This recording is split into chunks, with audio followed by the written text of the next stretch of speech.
السلام عليكم ورحمة الله تعالى وبركاته.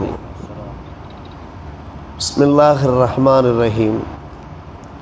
العمرة لغة الزيارة وتطلق شرعا على مجموع الأمور الأربعة: الإحرام، الطواف بالبيت، السعي بين الصفا والمروة، الحلق أو القصر. இன்று ஃபிக்ஹ் பாடத்தில் உம்ராவுடைய சட்டதிட்டங்கள் இடம்பெறுகின்றன. அல்லாஹுடைய கிருபை, இவ்வாண்டு நமது மக்கள் தங்களுடைய ஹஜ் கடமையை நிறைவேற்றி கிட்டத்தட்ட எல்லாரும் திரும்பிவிட்டார்கள், சிலர் திரும்பி கொண்டிருக்கிறார்கள். இனி உம்ரா பேட்ச் புறப்பட ஆரம்பிப்பார்கள். உம்ராவுடைய சட்டதிட்டங்களை நன்கு அறிந்து கொண்டால் அதன் பிரகாரம் செயல்பட நமக்கு வாய்ப்பு உண்டாகும். அறியாதவர்கள் அறிந்து கொள்ள வசதியாக இன்றைக்கு உம்ராவுடைய சட்டதிட்டங்கள் பற்றி நாம் நினைவு கூறுகிறோம். உம்ரா அதனுடைய பொருள் அஸ்ஸியாரா, தரிசிப்பது, புனித காபாவை தரிசிப்பது என்ற அடிப்படையில் அந்த உம்ராங்கிற வார்த்தை பயன்படுத்தப்பட்டிருக்கிறது. அகராதியிலே தரிசிப்பது என்பது பொருள். 4 அம்சங்கள் உம்ராவில் இடம்பெறுகின்றன. ஒன்று, எஹ்ராம் அணிந்திருப்பது. எஹ்ராம் இல்லாமல் உம்ரா செய்ய இயலாது.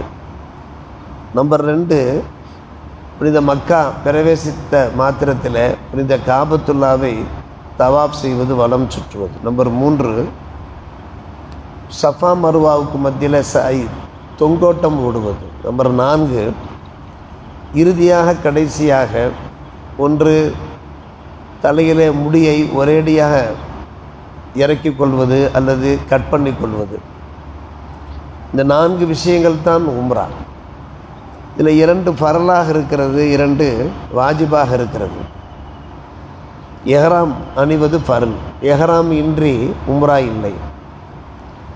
அதே போன்று தவாஃப், முக்கியமாக தவாஃப், அதுவும் ஃபரல்.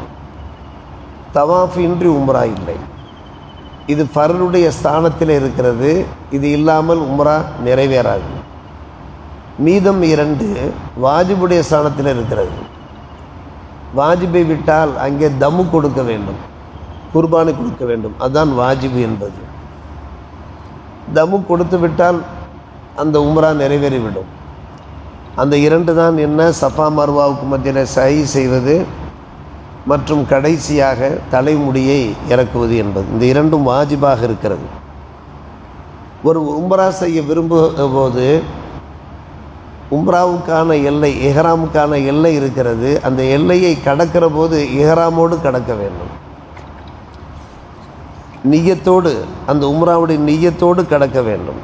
அதாவது நிய்யத்து செய்து குளித்து விட்டது அல்லது குளிக்க இயலாவிட்டால் ஒழுவெடுத்து விட்டு 2 ரக்காத் தொழ வேண்டும். உம்ராவுடைய எஹ்ராம் 2 ரக்காத் அல்லாஹுக்காக நான் நிறைவேற்றுகிறேன் என்று சொல்லி 2 ரக்காத் நஃபில் நிறைவேற்ற வேண்டும்.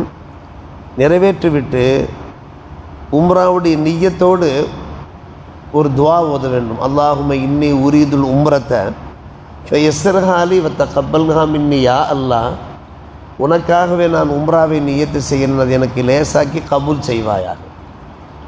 அல்லாஹும்ம இன்னி உரீதுல் உம்ரத்தை ஃபயஸ்ஸர்ஹாலி வத்தகப்பல்ஹா மின்னி. இந்த நியத்து செய்த கையோடு தல்பியா சொல்லிவிட வேண்டும்.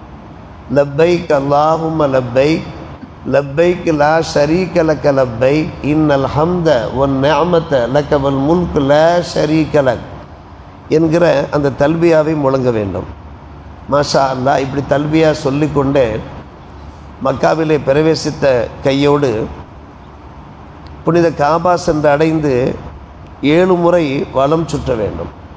இன்று சஃபா மருவாவுக்கு மத்தியில் 2 குன்றுகள் இருக்கின்றன.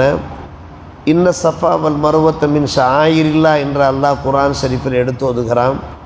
சஃபா மருவாவுக்கு மத்தியில் 7 முறை தொங்கோட்டம் ஓடுவது.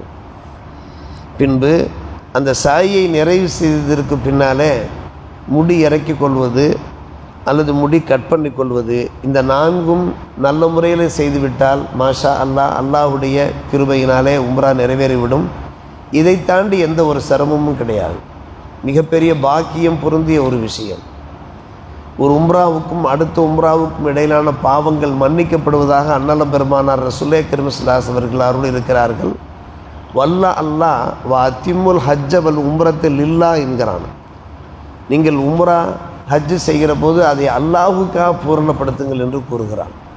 முகஸ்துதிக்காக அல்லாமல், புகழ்ச்சிக்காக அல்லாமல் நீங்கள் அல்லாஹுக்காகவே செய்ய வேண்டும் என்று முதலாவது விஷயம். இரண்டாவது விஷயம், எஹ்ராம் அணிந்து விட்டாலே, உம்ராவுக்காக வேண்டி எஹ்ராம் நியத்து செய்து, உம்ரா நியத்து செய்து எஹ்ராம் அணிந்து விட்டாலே சில விஷயங்கள் தடுக்கப்பட்டு விடுகிறது. அதிலே முக்கிய கவனம் எடுக்க வேண்டும். அது மஹ்தூராத்துல் எஹ்ராம் என்று அரபியிலே மொழிவார்கள். அது என்ன? கணவன் மனைவி இருவருமாக சேர்ந்து சென்றார்கள் என்றால் மனைவியோடு இல்லறத்திலே ஈடுபடக்கூடாது. ஃபலா ரஃபஸ வலா ஃபுசூக வலா ஜிதால ஃபில் ஹஜ்ஜி என்கிறான் அல்லாஹ் ரப்புல் ஆலமீன்.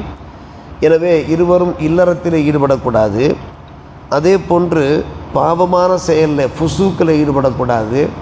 ஒல் ஜிதால், வேறு தர்க்கத்திலே, வாக்குவாதங்களில், சர்ச்சைகளில் ஈடுபடக்கூடாது. நம்பர் 1. நம்பர் 2, தையல் ஆடைகளை அணியக்கூடாது.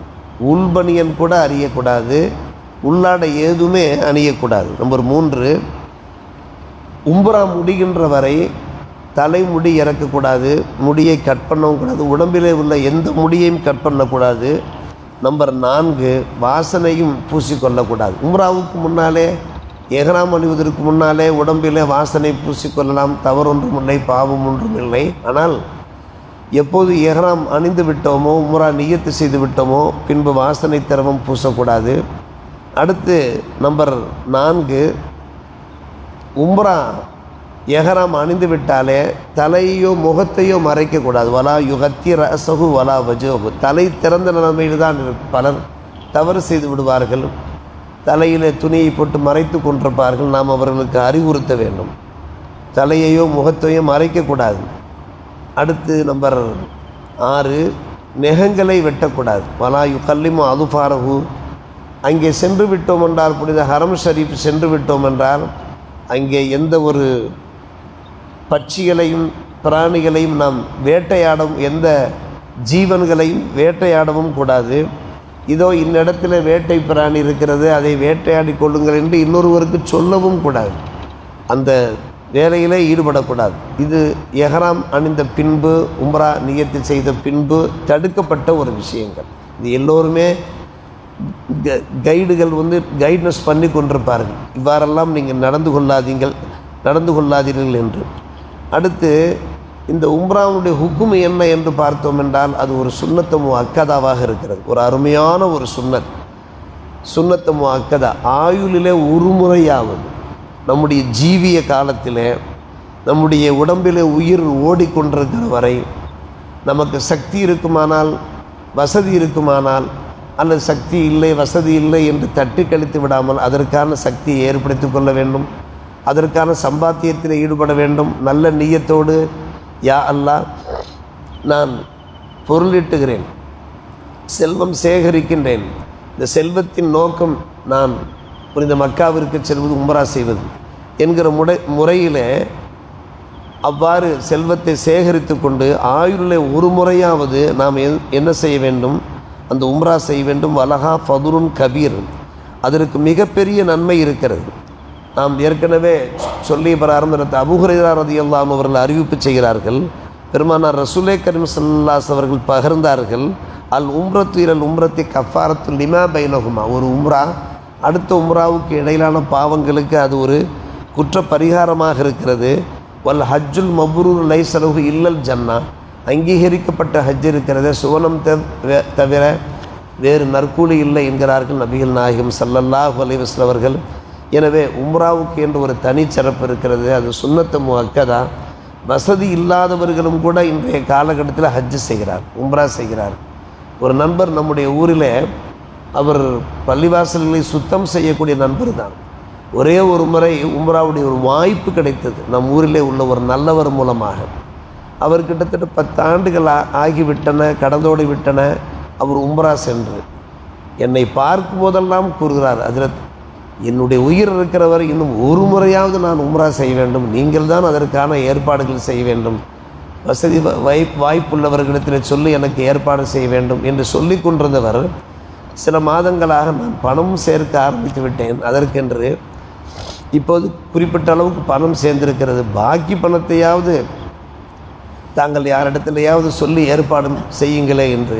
அப்படியானால் ஒரு முறை நாம் மக்காவுக்கு சென்று புனித காபத்துல்லாவை நாம் கண்டு கழித்தோம் என்றால் தொடர்ந்து நாம் காபாவை காண வேண்டும் என்கின்ற ஒரு ஆவல் ஒரு ஏழை மகன் இதயத்திலும் ஏற்படுகிறது என்றால் நாம் ஆசைப்பட வேண்டும். நம்முடைய ஆயுளிலே ஒரு முறையாவது இது போன்ற பல விஷயங்கள். இதனுடைய தொடர்ச்சி இன்ஷா அல்லாஹ் வரும் வாரம் பார்ப்போம். அல்லாஹ் இது போன்ற நற்பாக்கியங்களை நம்மில் உள்ள அத்தனை பேருக்கும் தந்தல் புரிவானாக. வாஹிர் தாவானா அல்ஹம்துலில்லாஹி ரப்பில் ஆலமீன்.